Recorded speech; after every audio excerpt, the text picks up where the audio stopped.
from the outside countries, they can't see other than the fact that we live in constant wars. And it bothers me so much. They only see the side they want to see. They should look deeper.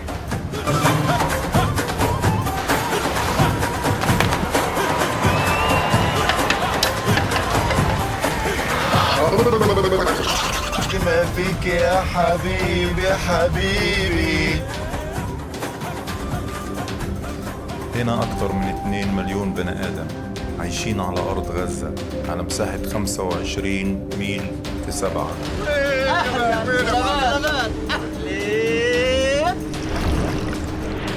أنا ولدت جنب البحر وراح أعيش جنب البحر وأموت جنب البحر.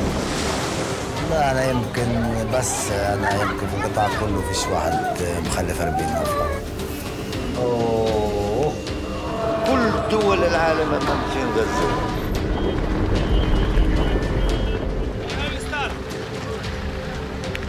إني أنا كنت بحاسب نفسي ليش أنا أسمح لأولادي إنه يعيشوا 3 حروب.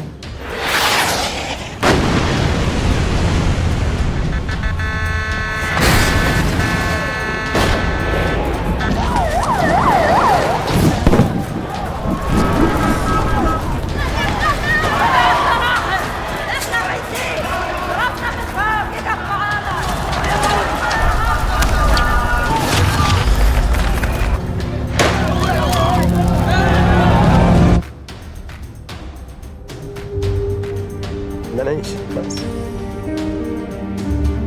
هذا الصوت اللي لازم يسمعه الناس. بدنا نعيش.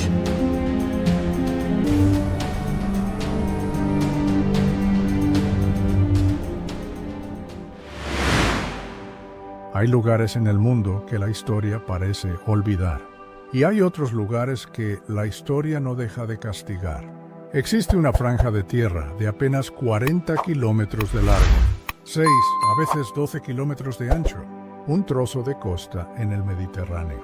No es un lugar grande, no posee recursos naturales extraordinarios. Sin embargo, durante 4 milenios, cada imperio, cada conquistador, cada ejército en marcha hacia Egipto o hacia Siria, se ha detenido aquí.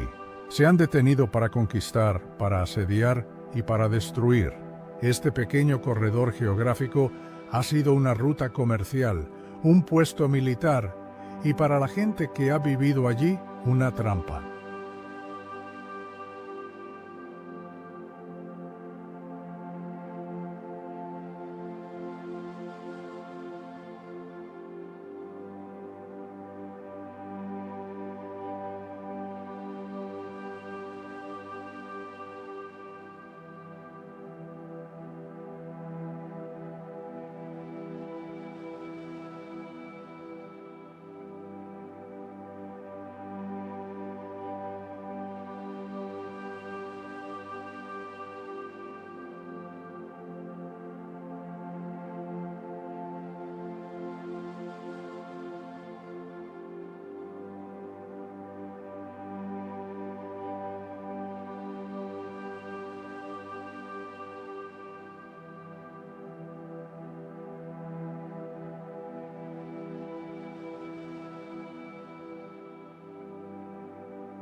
La población civil sufrió un destino similar.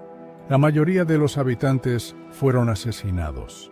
Los hombres que sobrevivieron a la matanza inicial fueron ejecutados. Las mujeres y los niños fueron sistemáticamente capturados y vendidos como esclavos. La ciudad, una vez próspera, quedó vacía, una ruina en el camino a Egipto.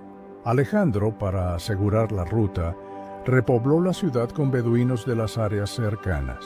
El mensaje era claro: Gaza era un punto estratégico y sus habitantes eran completamente prescindibles. La ciudad fue arrasada, pero la ruta comercial permaneció. Este fue el primer borrado documentado de la población de Gaza. Fue la lección de cómo la ambición de un solo hombre podía moldear el destino de naciones enteras. Para Gaza fue la destrucción. Para Alejandro fue la llave a su imperio. Este ciclo de destrucción y repoblación se convirtió en una característica de su historia. Pasó a manos de los Ptolomeos de Egipto y los Seleucidas de Siria. Fue asediada y tomada por los Asmoneos en el 96 a.C. Cada cambio de poder traía consigo violencia y sufrimiento para los residentes, pero la destrucción no siempre llegó a manos de los hombres. A veces fue un enemigo invisible. Durante el período bizantino, la plaga de Justiniano, la primera gran pandemia de peste bubónica registrada, asoló el Mediterráneo. Gaza, como un puerto comercial activo, fue particularmente vulnerable. La plaga no fue un evento único, sino una serie de olas recurrentes de muerte. El escritor e historiador Evagrio Escolástico, que vivió durante ese tiempo, documentó el horror. Escribió que la plaga regresaba en ciclos de 8 o 10 años. Él mismo fue afectado por la enfermedad cuando era joven, durante el primer brote. Sobrevivió, pero la plaga regresó una y otra vez. En los ciclos posteriores, Evagrio relató cómo perdió a su esposa, luego perdió a sus hijos. Finalmente, perdió a toda su familia, uno por uno, en cada nueva ola de la enfermedad. Este testimonio personal, escrito a los 58 años en la cercana Antioquía, captura la naturaleza implacable del sufrimiento en la región. La vida era una espera entre una catástrofe y la siguiente, ya fuera un ejército conquistador o una enfermedad que vaciaba ciudades enteras. Para los residentes de Gaza, la paz era simplemente el breve intervalo entre dos desastres. Tras la devastación de la plaga, la ciudad cambió de manos una vez más. En el año 637 d.C., los ejércitos árabes del califato Rashidun tomaron Gaza, poniendo fin a siglos de dominio romano y bizantino. Para el Islam, la ciudad tenía una importancia especial. Era el lugar de entierro de Hashim, el bisabuelo del profeta Mahoma. La ciudad se transformó, pero su lógica estratégica no. Siguió siendo un puesto vital en la ruta entre El Cairo y Damasco, y un puerto comercial clave. Este patrón de violencia militar extrema se repitió siglo tras siglo. Los cruzados tomaron la ciudad a los fatimíes en el año 1100, y Saladino los expulsó más tarde.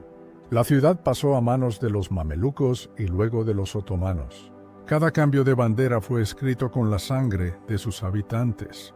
Pero la era moderna trajo consigo una forma de crueldad más calculada, una violencia que se veía a sí misma como ilustrada y necesaria. En marzo de 1799, el general Napoleón Bonaparte lideraba el ejército revolucionario francés en su campaña por Egipto y Siria. Su avance se detuvo en la ciudad portuaria de Jaffa, justo al norte de Gaza. Jaffa era crucial para su avance y su captura era vital para la expedición. La ciudad estaba defendida por tropas otomanas. Napoleón la sitió el 3 de marzo. El asalto fue rápido y sangriento. El 7 de marzo las tropas francesas tomaron la ciudad. Lo que ocurrió esa noche y en los días siguientes fue documentado por testigos presenciales, incluido un médico del ejército francés. Su relato describe una masacre metódica. Escribió que los soldados saquearon la ciudad sin piedad. Los soldados degollaron a hombres y mujeres, ancianos y jóvenes, cristianos y turcos. El horror no terminó con el saqueo. Durante el asalto, un gran contingente de soldados otomanos, muchos de ellos albaneses, se había atrincherado en un complejo de edificios. Se rindieron solo después de que los ayudantes de Napoleón les prometieran que sus vidas serían perdonadas. Eran unos 3.000 prisioneros. Napoleón se enfrentó a un problema logístico. Según su defensa posterior, no podía destinar hombres suficientes para custodiar a tantos prisioneros. Tampoco podía alimentarlos, ya que sus propias líneas de suministro eran precarias. Algunos de los prisioneros, afirmó, ya habían sido capturados antes y habían roto su juramento de no volver a luchar contra Francia. Su decisión fue clínica. Ordenó la ejecución de todos los prisioneros. Durante los días siguientes, los 3.000 hombres fueron llevados a la playa en grupos. Allí los soldados franceses los ejecutaron sistemáticamente para ahorrar munición, una preocupación práctica para un ejército en campaña. La orden fue usar bayonetas. La masacre de Jaffa dejó una mancha persistente en la reputación de Napoleón. Aunque el concepto de crímenes de guerra no existía formalmente, la brutalidad del acto conmocionó incluso a sus contemporáneos.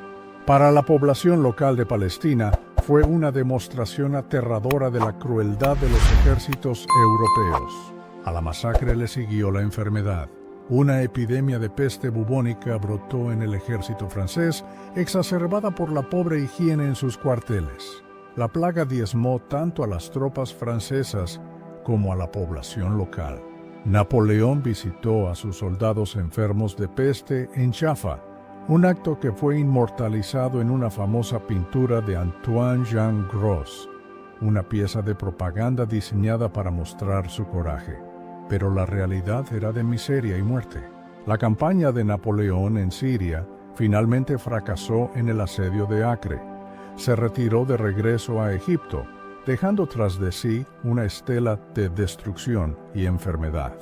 Para los habitantes de Gaza y Jaffa, la ilustración europea no había traído libertad, sino bayonetas y peste.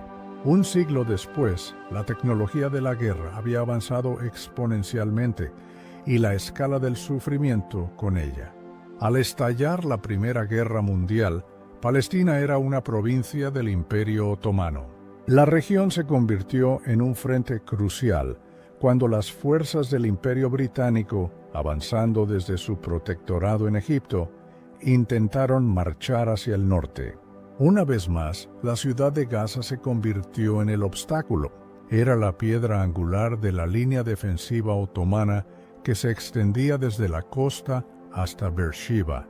En 1917 los británicos lanzaron 3 grandes ofensivas para romper esta línea, conocidas como las 3 batallas de Gaza. La primera batalla de Gaza, en marzo de 1917, fue un ataque británico mal coordinado que terminó en una retirada humillante, a pesar de que estuvieron cerca de la victoria. La segunda batalla de Gaza, en abril, fue un desastre aún mayor. Los británicos emplearon tanques por primera vez en el frente de Sinaí y un bombardeo masivo, pero los defensores otomanos, bien atrincherados, infligieron bajas terribles. Los británicos fracasaron de nuevo. Tras estas derrotas, el mando británico fue reemplazado. El nuevo comandante, el general Allenby, se preparó para un tercer intento. La tercera batalla de Gaza, en octubre y noviembre de 1917, fue diferente. Allenby utilizó el engaño, pero el núcleo de su plan fue la fuerza bruta. Lanzó un bombardeo de artillería sostenido y abrumador que duró días. La ciudad de Gaza, que había existido durante 4 milenios, fue sistemáticamente borrada del mapa. Los informes de la época describen la destrucción de la ciudad como casi total. Edificios históricos, mezquitas, iglesias y miles de hogares fueron reducidos a escombros. La Gaza que los británicos finalmente capturaron en noviembre de 1917 no era una ciudad, sino un campo de ruinas. Para la población civil, las batallas fueron una catástrofe. Quedaron atrapados entre los ejércitos otomano y británico. Los bombardeos de artillería y los ataques aéreos no distinguían entre soldados y civiles. La gente huyó de sus hogares, desplazándose de un lugar a otro para salvar la vida. Los testimonios de los residentes, recogidos décadas después, hablaban de un agotamiento total. «Llevamos caminando desde las 5 de la mañana», decía un residente. «Estamos agotados. No tenemos armas. Somos civiles». El transporte colapsó, las carreteras estaban atascadas y la gente lo perdió todo. Vivían seguros en sus hogares y de repente se vieron obligados a huir a los campos de refugiados. La destrucción física de Gaza en 1917 fue un momento trágico. La ciudad fue aniquilada físicamente justo en el momento en que el destino político de Palestina estaba siendo decidido en los salones del poder en Europa. El mismo mes de la tercera batalla de Gaza, el gobierno británico emitió la Declaración Balfour el 2 de noviembre de 1917, prometiendo apoyo para el establecimiento de un hogar nacional para el pueblo judío en Palestina. La disolución del Imperio Otomano al final de la guerra llevó a la creación del Mandato Británico de Palestina por la Liga de las Naciones en 1920. Los británicos, que habían sido recibidos por algunos como libertadores, se convirtieron en administradores coloniales. Su mandato incluía el compromiso de implementar la Declaración Balfour, facilitando la inmigración y el asentamiento judíos.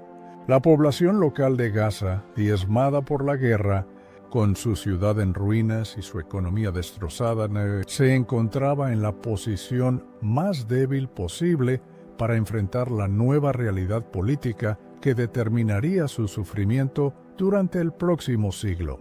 La Primera Guerra Mundial no solo destruyó sus edificios, destruyó su futuro. Las siguientes 3 décadas bajo el mandato británico estuvieron marcadas por una creciente tensión, violencia y resistencia. En 1947 las Naciones Unidas, una organización nacida de las cenizas de otra guerra mundial, propusieron una solución, la Resolución 181. Este plan recomendaba la división de Palestina en 2 estados, uno árabe y otro judío, con Jerusalén bajo administración internacional. Los líderes judíos aceptaron el plan. Los estados árabes y los líderes palestinos lo rechazaron. La violencia, que ya venía aumentando, se intensificó drásticamente. El 14 de mayo de 1948, con el fin del mandato británico, se declaró la independencia del Estado de Israel. La guerra árabe-israelí de 1948 estalló de inmediato. Para los palestinos, este evento no se conoce como una guerra de independencia. Se conoce como la Nakba, la catástrofe. La guerra no fue solo un conflicto entre ejércitos, fue un desplazamiento masivo y forzado de la población civil palestina. Más de 700,000 personas, más de la mitad de la población palestina, fueron expulsadas o huyeron de sus hogares en el territorio que se convirtió en Israel. Aldeas enteras fueron destruidas. Esta población de refugiados fue empujada hacia los países vecinos y hacia los territorios que quedaron bajo control árabe: Cisjordania y la Franja de Gaza. La Franja de Gaza, un pequeño territorio ahora bajo administración egipcia, vio cómo su población se hinchaba catastróficamente. Cientos de miles de refugiados de Jaffa, Beersheba y las aldeas del sur de Palestina fueron empujados a esta estrecha franja de tierra. La población de la ciudad se disparó. En respuesta a esta crisis humanitaria, la Asamblea General de la ONU creó la Agencia de Obras Públicas y Socorro para los Refugiados de Palestina en el Cercano Oriente, conocida como UNRWA. La agencia comenzó sus operaciones el 1 de mayo de 1950. Fue creada como una organización temporal, con la expectativa de que su trabajo duraría poco tiempo. Hoy, más de 70 años después, la UNRWA sigue siendo la principal proveedora de servicios básicos para millones de refugiados palestinos. Su existencia continua es el testimonio de la falta de una solución justa y definitiva. La vida en los 8 campamentos de refugiados que surgieron en la Franja de Gaza se convirtió en una existencia de miseria institucionalizada. Los informes y las fotografías de la época, muchas de ellas archivadas por la propia UNRWA, documentan esta realidad. Las descripciones hablan de la miseria de las condiciones de vida. Los campamentos eran un laberinto de tiendas de campaña y refugios improvisados, a menudo reducidos a escombros por las condiciones climáticas o las acciones militares. Las imágenes muestran las pérdidas reflejadas en sus caras, la ira y la indignación ante la injusticia. La cartilla de racionamiento de la UNRWA se convirtió en el símbolo de la supervivencia, un documento que representaba la pertenencia a un pueblo desposeído. Un dicho popular entre los refugiados en esos primeros años difíciles era: «Solo tenemos a Dios y la cartilla de raciones». Las raciones eran escasas. Difícilmente se podía sobrevivir solo con ellas. La Nakba transformó fundamentalmente la identidad de Gaza. Dejó de ser una antigua ciudad portuaria para convertirse en uno de los lugares más densamente poblados de la tierra, una entidad definida no por su comercio o su historia, sino por su abrumadora población de refugiados. Para las familias que habían perdido sus hogares, la vida se convirtió en una espera. Conservaron las llaves de las casas que se vieron obligados a abandonar con la esperanza de regresar. Esas llaves se convirtieron en un símbolo de su resistencia y su memoria colectiva, pero la espera se alargó. La miseria no fue una fase temporal de posguerra, se convirtió en la condición permanente de la vida en Gaza, y esta miseria no ofrecía seguridad. El estancamiento se rompió por primera vez de forma brutal en 1956. Durante la crisis de Suez, las fuerzas israelíes invadieron y ocuparon la Franja de Gaza. Aunque la ocupación duró solo unos meses, dejó una cicatriz imborrable.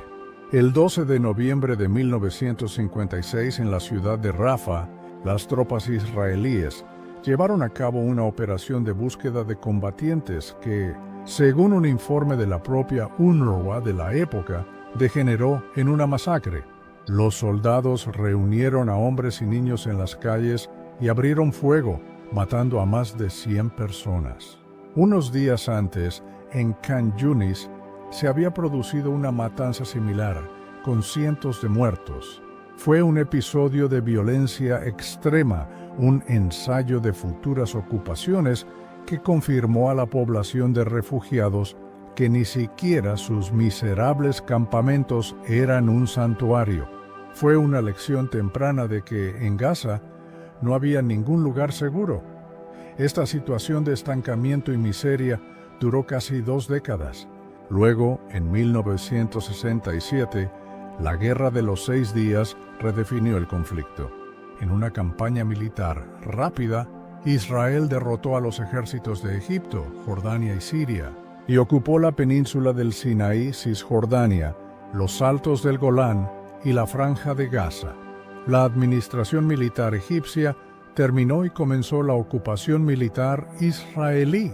Para los residentes de Gaza, esto significó una nueva ola de desplazamientos y el comienzo de una administración militar directa que duraría décadas.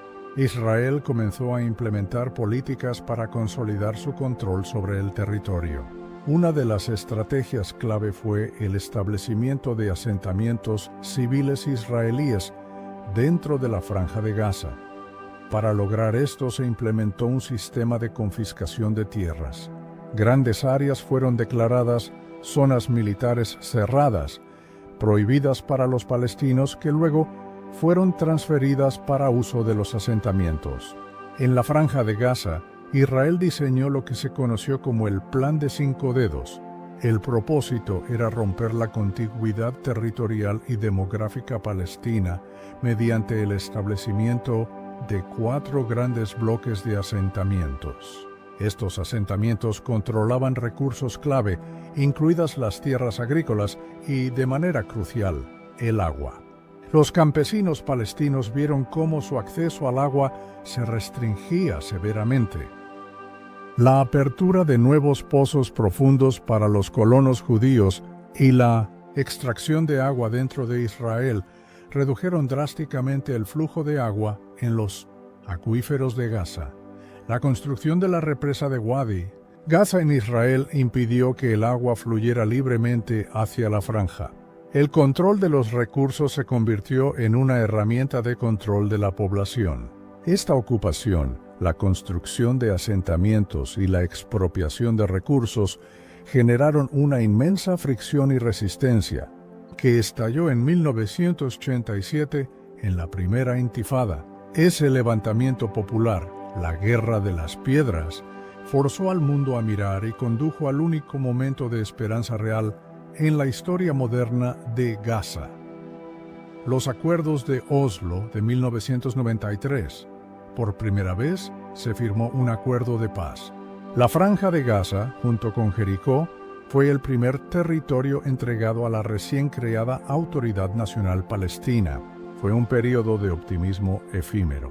Los soldados israelíes se retiraron de los centros urbanos y Yasser Arafat regresó triunfalmente a Gaza, estableciéndola como su cuartel general. Parecía que por fin el ciclo se rompía, pero la trampa geográfica se convirtió en una trampa burocrática. Los acuerdos no detuvieron la expansión de los asentamientos israelíes, que continuaron creciendo y fragmentando el territorio. La prometida soberanía nunca se materializó. Gaza seguía bajo control externo de sus fronteras, su economía y sus recursos. Para el año 2000, la población se sentía atrapada no solo por la ocupación militar, sino por un proceso de paz fallido que les había dado la ilusión de autonomía, pero no la realidad. La esperanza se había podrido, convirtiéndose en una profunda desesperación. Fue sobre esta desesperación que estalló una violencia mucho más intensa, pero fue la respuesta a la segunda intifada que comenzó en el año 2000, la que introdujo una política de violencia estatal que Amnistía Internacional y otras organizaciones de derechos humanos definieron como castigo colectivo. En el año 2002, en el apogeo de la intifada, las fuerzas de defensa israelíes lanzaron una serie de incursiones a gran escala en las zonas palestinas. Un informe de Amnistía Internacional de ese periodo documentó el uso de tanques, vehículos blindados de transporte de personal y helicópteros Apache. Cientos de palestinos murieron y miles resultaron heridos. El objetivo declarado era destruir la infraestructura terrorista. Sin embargo, el entonces primer ministro israelí Ariel Sharon fue explícito sobre el objetivo más amplio. Dijo: hay que golpear a los palestinos y tiene que dolerles. Debemos causarles pérdidas, víctimas, para que conozcan el alto precio de sus acciones. Esta declaración fue la admisión de una política de castigo colectivo. El informe de Amnistía señaló que las fuerzas israelíes actuaron como si el objetivo principal fuera castigar a todos los palestinos. Las tropas llevaron a cabo acciones que no eran militarmente necesarias, incluidas violaciones del derecho internacional humanitario. Estas incluían homicidios ilegítimos, destrucción de propiedades y detenciones arbitrarias masivas, donde los detenidos eran sometidos a tratos degradantes. Las fuerzas israelíes no solo atacaron a combatientes, dispararon contra personal médico, periodistas, viviendas y transeúntes. Una de las tácticas clave de este castigo colectivo fue la destrucción deliberada de infraestructura civil. Amnistía Internacional documentó cómo las fuerzas israelíes cortaron deliberadamente la electricidad, las líneas telefónicas y las tuberías de agua. dejando zonas enteras sin energía ni agua durante días. Las calles fueron destrozadas por excavadoras, los automóviles aplastados y las fachadas de las tiendas hechas pedazos. Paralelamente, se intensificó la política de demolición de viviendas. La Organización Israelí de Derechos Humanos, B'Tselem, documentó esta política de destrucción. Las casas eran demolidas como medida punitiva contra las familias de los sospechosos de participar en ataques, una política que B'Tselem y otros grupos de derechos humanos condenaron como una violación del derecho internacional y una forma de castigo colectivo.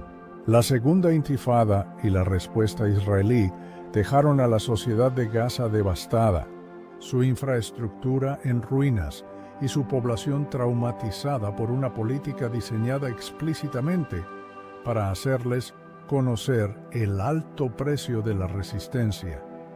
En 2005, el gobierno israelí implementó su plan de retirada unilateral. Israel desmanteló sus 21 asentamientos dentro de la Franja de Gaza y retiró a sus fuerzas militares y colonos.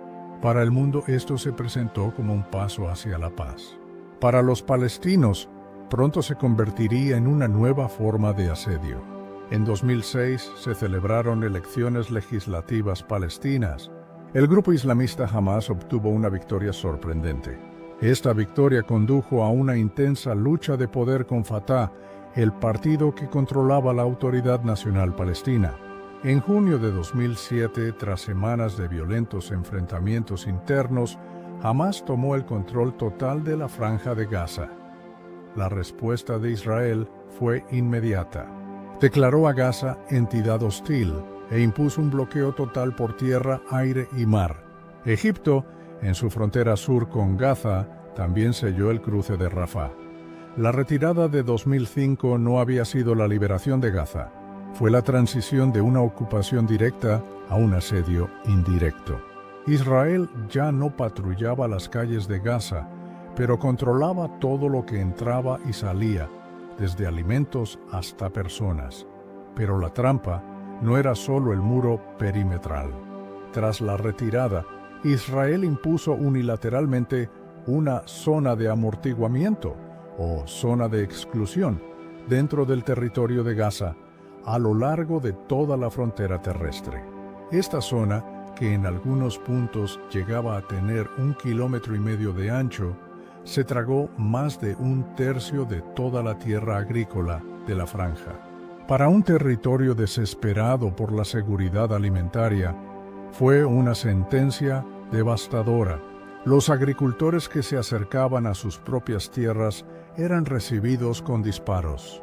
Las fuerzas israelíes declararon una política de disparar a matar contra cualquiera que entrara en esta zona prohibida. La geografía de Gaza se encogió aún más. La prisión al aire libre ahora tenía un corredor de la muerte interno, haciendo que la propia tierra de los gazatíes fuera un arma contra ellos. La Oficina de las Naciones Unidas para la Coordinación de Asuntos Humanitarios, OCHA, comenzó a documentar lo que describió como un deterioro constante de la vida de los 1,8 millones de personas atrapadas dentro de la franja. Amnistía Internacional fue más directa. En un informe de 2008, calificó la situación como una crisis humanitaria de origen humano y evitable. El bloqueo, afirmaron, era un castigo colectivo contra toda la población de Gaza por las acciones de Hamas, una violación flagrante del derecho internacional. El impacto fue catastrófico e inmediato. El bloqueo redujo el acceso a medios de vida, servicios básicos y vivienda. Las exportaciones e importaciones colapsaron. Más del 65% de la población cayó por debajo del umbral de la pobreza. El 63% de los residentes se encontró en situación de inseguridad alimentaria. Pero el sufrimiento más profundo fue sistémico, tejido en el colapso de la infraestructura básica. Gaza depende casi por completo de Israel para su energía. Con el bloqueo, Israel restringió severamente el suministro de combustible y electricidad. Los cortes de energía se convirtieron en la norma. La mayoría de los hogares y hospitales en Gaza solo tenían electricidad unas 3 horas al día. En 2024, la Oficina de Derechos Humanos de la ONU describió esta situación como una crisis de derechos humanos de enorme magnitud. La falta de electricidad tuvo un efecto dominó que envenenó la vida misma en Gaza. Sin energía, las plantas de tratamiento de aguas residuales dejaron de funcionar. Las aguas residuales sin tratar comenzaron a verterse directamente en el Mediterráneo y, lo que es peor, a filtrarse en el único acuífero costero de Gaza. Al mismo tiempo, las plantas de desalinización y las bombas de agua no podían operar. La población, desesperada por agua, comenzó a sobreexplotar el acuífero. El resultado fue una catástrofe ecológica y de salud pública. Un informe de 2021 sobre el derecho humano al agua en Gaza detalló la situación. Se estima que entre el 90 y el 95% del agua del acuífero costero estaba contaminada y no era apta para el consumo humano. La intrusión de agua de mar y la contaminación por aguas residuales y productos químicos agrícolas llevaron los niveles de nitrato a concentraciones 20 veces superiores al límite de seguridad internacional. El informe señaló una consecuencia directa. Los residentes de la Franja de Gaza tenían una de las tasas de enfermedades renales más altas del mundo. La población estaba siendo envenenada lentamente por su propia agua. Para las familias, la única opción era comprar agua potable a vendedores privados, un gasto que muchas no podían permitirse. En este entorno de colapso, el sistema de salud pública se desmoronó. Los hospitales, que funcionaban con generadores defectuosos y sin electricidad constante, no podían realizar cirugías complejas. El bloqueo impidió la entrada de equipos médicos esenciales, repuestos y medicamentos. Para los pacientes con cáncer, enfermedades cardíacas graves o dolencias que requerían tratamiento especializado, la única esperanza era obtener un permiso de las autoridades israelíes para salir de Gaza y recibir tratamiento en Cisjordania, Jerusalén Oriental o Israel. Esto creó un sistema de vida o muerte basado en la burocracia. Los pacientes tenían que solicitar permisos a través de un proceso complejo. Las autoridades israelíes denegaban o retrasaban con frecuencia estas solicitudes, citando motivos de seguridad. Un informe de 2008 de la Organización Mundial de la Salud, OMS, citó 32 casos de muertes de pacientes tras el retraso o la denegación de sus permisos de salida. En 2018, un informe conjunto de Amnistía Internacional, Human Rights Watch, Medical Aid for Palestinians y Physicians for Human Rights Israel arrojó luz sobre esta práctica. El informe señaló que en 2017, la tasa de aprobación de permisos médicos había caído a un mínimo histórico de solo el 54%. Ese año, la OMS documentó que 54 palestinos murieron mientras esperaban la aprobación de sus permisos. 46 de esas personas eran pacientes de cáncer. El bloqueo había perfeccionado una forma de violencia pasiva. La muerte ya no requería una bayoneta o una bomba, solo requería la denegación de un formulario, un retraso burocrático, una política de seguridad. Este bloqueo asfixiante fue puntuado por una serie de conflictos militares cada vez más destructivos. La población de Gaza, atrapada sin posibilidad de huir, no tenía a dónde ir.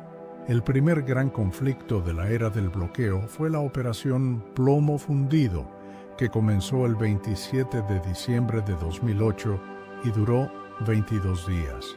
La ofensiva comenzó con una campaña de bombardeos aéreos seguida de una invasión terrestre. El resultado fue devastador. Según grupos palestinos y de derechos humanos, más de 1.400 personas murieron. Israel situó la cifra en 1.166. La gran mayoría de los muertos fueron civiles, incluidos, según Amnistía Internacional, cientos de niños y niñas. Las Naciones Unidas comisionaron una misión de investigación encabezada por el juez sudafricano Richard Goldstone. El Informe Goldstone, un documento de 574 páginas, acusó tanto a Israel como a Hamas de cometer crímenes de guerra. El informe documentó ataques israelíes indiscriminados contra infraestructura civil. Se detalló cómo las fuerzas israelíes dañaron 21.000 hogares privados, hospitales, escuelas, universidades, fábricas y mezquitas.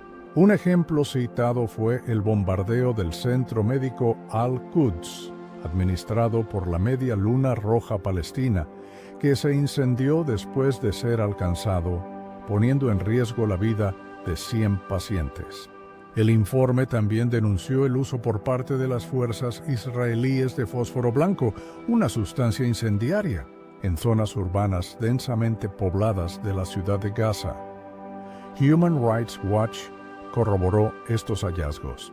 En un informe titulado Rain of Fire, documentaron el uso ilegal de fósforo blanco. En otro informe escalofriante, White Flag Deaths, Human Rights Watch investigó 7 incidentes en los que los soldados israelíes dispararon y mataron a 11 civiles palestinos. Estos civiles incluían 5 mujeres y 4 niños. En cada caso, las víctimas estaban en grupos, tratando de transmitir su condición de no combatientes ondeando una bandera blanca, una tela, una camiseta o una bufanda. Los investigadores de Human Rights Watch encontraron que las fuerzas israelíes tenían el control de las áreas en cuestión. No había combates en ese momento y no había combatientes palestinos en la zona. Otro informe de Human Rights Watch, Precisely Wrong, detalló cómo los misiles lanzados desde drones israelíes mataron a 29 civiles, entre ellos 8 niños, en 6 incidentes. La organización concluyó que las fuerzas israelíes no tomaron todas las precauciones posibles para distinguir entre combatientes y civiles. La destrucción de propiedades fue inmensa. Un informe de la ONU de 2009 citó al director de operaciones de la UNRWA en Gaza, quien afirmó: "Estamos presenciando una destrucción masiva de edificios e infraestructuras que serían necesarias para un futuro Estado palestino". Human Rights Watch también documentó la destrucción sin propósito militar legítimo de miles de hogares, fábricas, granjas e invernaderos. El relator especial de la ONU, Richard Falk, señaló que el bloqueo continuo estaba impidiendo la reconstrucción y la reparación de esta infraestructura civil vital. El ciclo de violencia no se detuvo. En noviembre de 2012, la Operación Pilar Defensivo, una guerra de 8 días, repitió el patrón de ataques aéreos y lanzamiento de cohetes. Aunque fue más corta, la población civil volvió a pagar el precio, pero fue en el verano de 2014 cuando la violencia alcanzó un nuevo nivel de intensidad. La Operación Margen Protector duró 51 días. Un informe de la Comisión de Investigación Independiente de la ONU sobre el conflicto describió la destrucción en Gaza como una devastación sin precedentes. Las cifras de víctimas recopiladas por las Naciones Unidas fueron sobrecogedoras.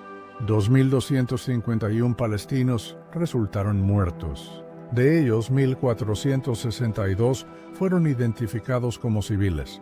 Este número incluía a 551 niños y 299 mujeres. El número de heridos fue de 11.231. De estos, 3.540 eran mujeres y 3.436 eran niños. El informe de la ONU señaló que el 10% de todos los heridos sufrieron una discapacidad permanente como consecuencia de las hostilidades. Barrios enteros como Shushaia fueron bombardeados hasta quedar irreconocibles. La destrucción de infraestructura fue masiva.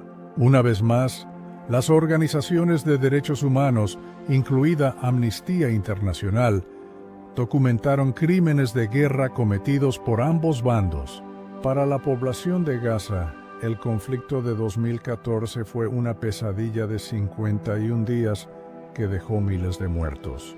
Miles de discapacitados y una infraestructura vital ya debilitada por el bloqueo, en completo colapso.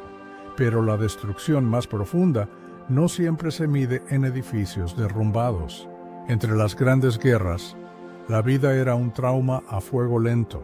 Las agencias humanitarias como Save the Children informaron en los años siguientes que la gran mayoría de los niños en Gaza, más del 80%, sufrían de un inmenso estrés psicológico.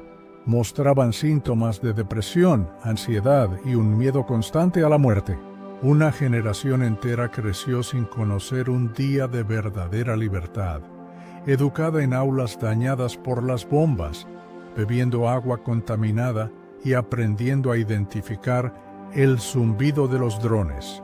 La ONU y otros académicos acuñaron un término para describir la devastación de la infraestructura educativa: escolasticidio.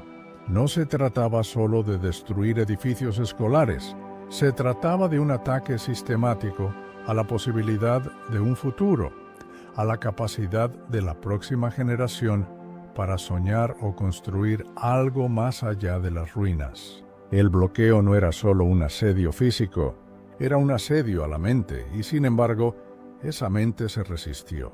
En los años de asedio, Gaza produjo una de las poblaciones más alfabetizadas del mundo árabe. Sus universidades, a pesar de la falta de recursos, formaban a miles de ingenieros, médicos y académicos. Surgió una vibrante escena cultural subterránea. Artistas pintaban murales en las ruinas de los edificios bombardeados. Poetas y escritores usaban las redes sociales para contar sus historias al mundo, una forma de contrabando de la truth a través de los muros del bloqueo. Esta insistencia en la educación, la cultura y el arte no era un lujo. Era un acto de sumud, de perseverancia y resistencia inquebrantable. Era la afirmación de que, aunque estaban atrapados, seguían siendo humanos, creativos y vivos. Era la construcción de una memoria y un futuro. Y fue precisamente esta infraestructura de la mente, las universidades, las bibliotecas, los poetas y los narradores de historias, la que se convertiría en un objetivo principal en la siguiente ola de destrucción. El ciclo de destrucción y reconstrucción parcial se convirtió en la norma.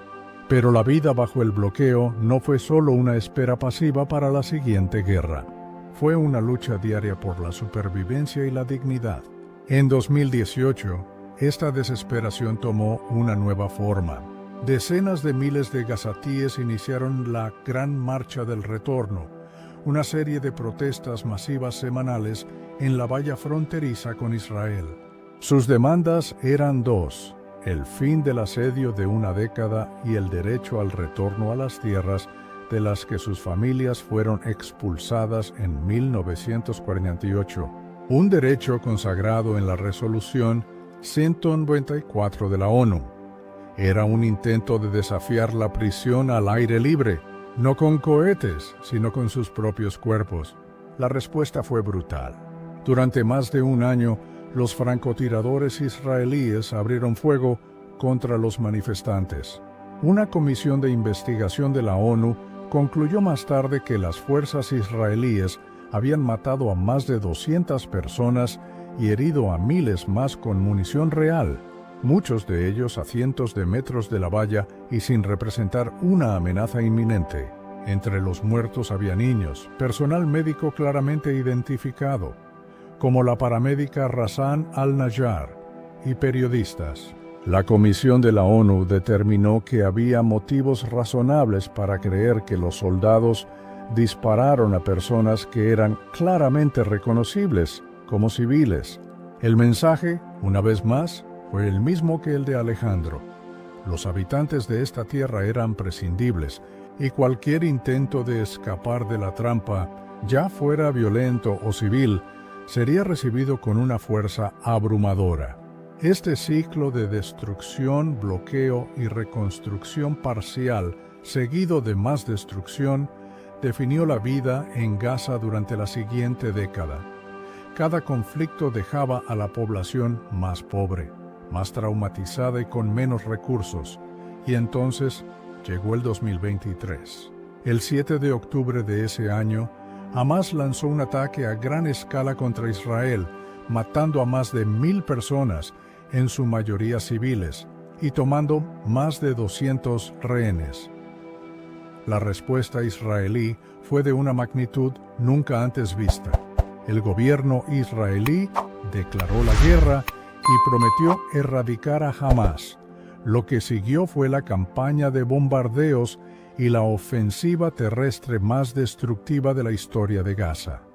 Los números, recopilados por la Oficina de Coordinación de Asuntos Humanitarios de la ONU, OCHA y otras agencias, son difíciles de comprender. Para mediados de 2024 las cifras acumuladas del conflicto eran aterradoras. Más de 68.229 palestinos habían muerto. Más de 170.369 habían resultado heridos.